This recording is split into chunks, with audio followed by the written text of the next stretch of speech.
Тәлімгер, бұл кездесуде сіз тәлім алушыға әдістердің түрлері туралы айтатын боласыз. Сыни тұрғыдан ойлау стратегиялары, проблемалы оқыту, белсенді оқыту. Бұның барлығын үйретіп, тәлім алушының әдістемелік шеберханасын байыта түсесіз. Құрметті тәлімгер, сіз тәлім алушы жас маманға әдіс тәсілдер туралы ақпарат бергіңіз келсе, алдымен олардың маңыздылығын да түсіндіріп кетуіңіз қажет. Бүгінгі күні біздің қоғамға проблемаларды шеше алатын, шешім қабылдайтын, сындарлы ойлайтын, идеялар мен өнімді пікір ұсыналатын және командада, топтарда тиімді жұмыс істейтін, икемді, креативті, бастамашылық қабілеті бар оқушыларды тәрбиелеу басты міндетіміз. Бұл оқытудың белсенді әдіс-тәсілдері арқылы іске асады, дейді оқытудың белсенді әдіс-тәсілдері деп аталатын еңбегінде Lesson Study жобасының негізін салушылардың бірі Пит Дадли. Оқытудың белсенді әдістерінің бірі әуе шары әдісі. Қалыптастыратын дағдылары, басқалармен жұмыс, ойлану, шешім қабылдау, мәселені шешу, ақпаратты басқару. Әуе шарына берілген сұрақтардың жауабын жаза отырып, оқушы өз жобасын ұсынады. Жалпы сипаттамасы. Бұл әдісті жоспарлау құралы ретінде пайдалануға болады. Ол оқушыларда проблемаларды салыстырып, оның салдарын болжау, белгілі бір іс-шараны жоспарлап, ұйымдастыруда құрылымдық тәсілді қолдану дағдыларын қалыптастыруға мүмкіндік береді. Жұмыс алгоритмі. Алдымен оқушыларға әуе шарының суреті беріледі. Сонан кейін оларға бір тақырып бойынша бірқатар құрылымдық сұрақтар ұсынылады. Мәселен, әуе шарында кім болу керек? Яғни оқушылар бұл мәселе бойынша басты кейіпкерлердің, мұны басқаратын адамдардың есімдерін жазады. Әрі қарай, жоба табысты болу үшін оларда не болу керек? Оқушылар жобаның табысты болу үшін қажетті деп санайтын барлық нәрселерді шарға жазады. Келесі, оны не кідіртеді? Оқушылар жобаның табысты басталуына кедергі жасайтын факторлар жазады.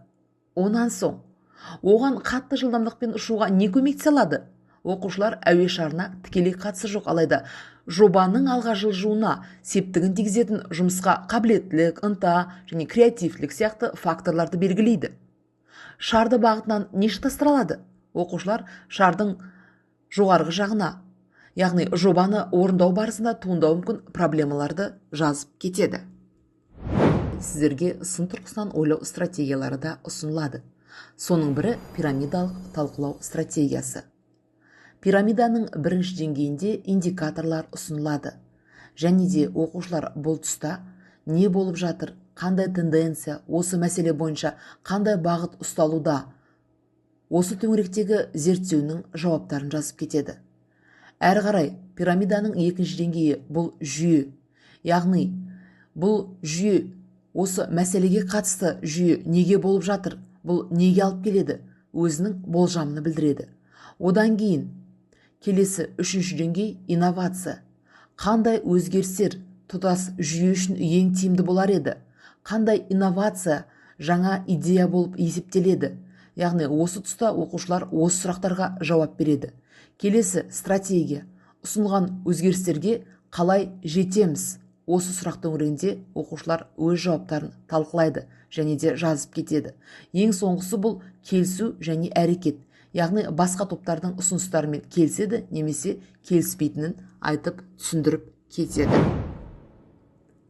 Келесі ұсынылатын әдіс бұл проблемалық оқыту әдісі. Проблемалық оқыту әдісін жүзеге асыруда төмендегідей жағдаяттар ескеріледі. Жаңа проблемалық білімді игерту, оқушыға қосымша білім беру, проблеманы шешуде ойлау жүйесін дамыту, проблеманы өз бетінше зерттеуге ынталандыру және пәнге деген қызығушылығын арттыру. Проблемалық оқыту әдістерінің бірі бұл фила кестесі бойынша жұмыс.